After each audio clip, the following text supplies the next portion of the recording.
ஓம் சாந்தி. கவலைக்கான ஒரு குறிப்பு. அடுத்த வாட்டி நீங்க உங்க பணத்தை பத்தி இல்ல உங்களுடைய நிதி சிக்கல்களை பத்தி, ஃபைனான்சியல் இஷ்யூஸ் பத்தி நீங்க கவலைப்படுறீங்க அப்படின்னா இதை நீங்க பிராக்டிஸ் பண்ணுங்க. நான் ரொம்ப திருப்தியா இருக்கேன், எனக்கு தேவையானது எல்லாமே எனக்கு கிடைக்கும், எனக்கு தேவையானது எல்லாமே எனக்கு வரும் அப்படின்றத பிராக்டிஸ் பண்ணுங்க. இது பாசிட்டிவ் தாட். ஸோ என்ன பண சிக்கல் இருந்தாலும் சரி, பண பற்றாக்குறை இருந்தாலும் சரி, இல்லை எனக்கு தேவையான பணம் கிடைக்கல, எனக்கு தேவையான விஷயங்கள் செய்ய முடியலனா கூட கவலைப்படாதீங்க, எல்லாமே சரியாயிடும். நம்ம திருப்தின்ற குணத்தை யூஸ் பண்ணணும். இன்னொன்று கிராட்டிடியூட், நன்றி உணர்வை யூஸ் பண்ணணும். நம்மளுக்கு என்னெல்லாம் கிடைச்சிருக்கு, ஏன்னா கிராட்டிடியூட் பண்ணதான் வரவு வரும்.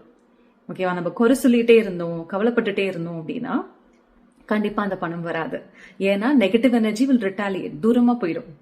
வரக்கூடாதும் தூரமா போனாதான் சொல்லுவாங்களே, எப்பவுமே பாசிட்டிவா யோசிங்கன்னு ஏன் சொல்றோம் அப்படின்னா, அந்த பாசிட்டிவிட்டி வில் ட்ரா அபண்டன்ஸ், அது கொண்டு வரும் நம்மளுக்கு.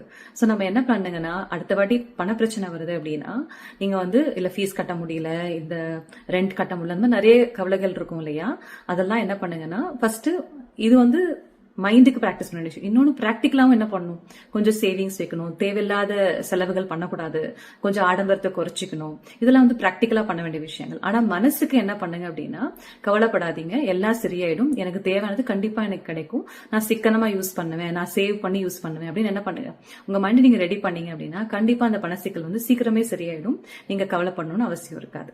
ஓம் சாந்தி.